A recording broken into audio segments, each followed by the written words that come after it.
Uti,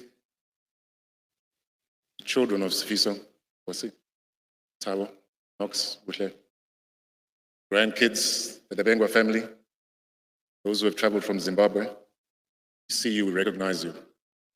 I have the privilege today to speak on behalf of the MTN Group and behalf of the MTN Board, 17,000 strong people cast across 18 markets, every day believing that people need to be connected to loved ones and to the businesses that they run.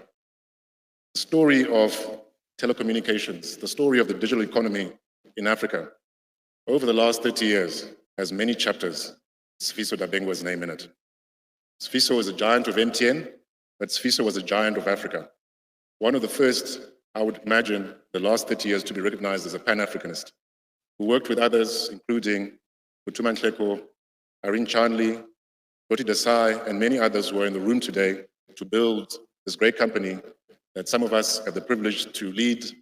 And I recognize the many MTNers who are in the room, and there are many more who are watching us virtually. When the news of Sifiso's passing came on the first, Fanny Titi sent me a text on Sunday morning. We had been at rugby together the night before, and he had told me the past 2 weeks I'd been able to see Sifiso. Thank you, Puti, for those precious moments. And at the rugby, he said, no, our brother's doing well. Then watched the rugby, and the next morning, this deep sadness overcame me. That same day, I had many WhatsApps from across the African continent and across the Middle East. The first amongst was from a man called Mr. Desfuli, who ran MTN Iranso for many years.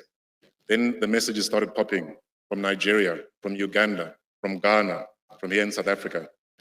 A measure of a man who was a real leader, a humble man, a person who changed the face of Africa, a person who defined what MTN is today, who brought what MTNers call the can-do spirit. As a leader, and for those who were at the prayer services last night, I don't know if Mikey Poki is in the room, I'm sure he is, he spoke about being Sifiso's boy and taking that as a badge of honor. And how, when he was legal and regulatory, he himself did not believe he could do sales and distribution. And Sifiso said, you're going to do sales and distribution, pushed out. And how he learned from following Sifiso, where Sifiso saw many good things in others. There are those who speak about Sifiso as an advisor, and I also benefited from some of his advice in the last 2 weeks, where he said to me, Ralph, can I give you some advice?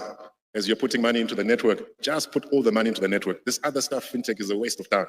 Just into the network. Everything is about the network. He was such a man that he offered his advice freely. He loved, he was a quiet man, a humble man. And for what MTN is today, much we owe, obviously, to many others, but a lot we owe to Sifiso. My brother, a person who was somebody I looked up to. I grew up in Zimbabwe like he did. I say, rest easy, my brother. You've lived a good life. You've left your mark. True MTNer. Your memory lives deeply and will continue so in our lives. Thank you so much.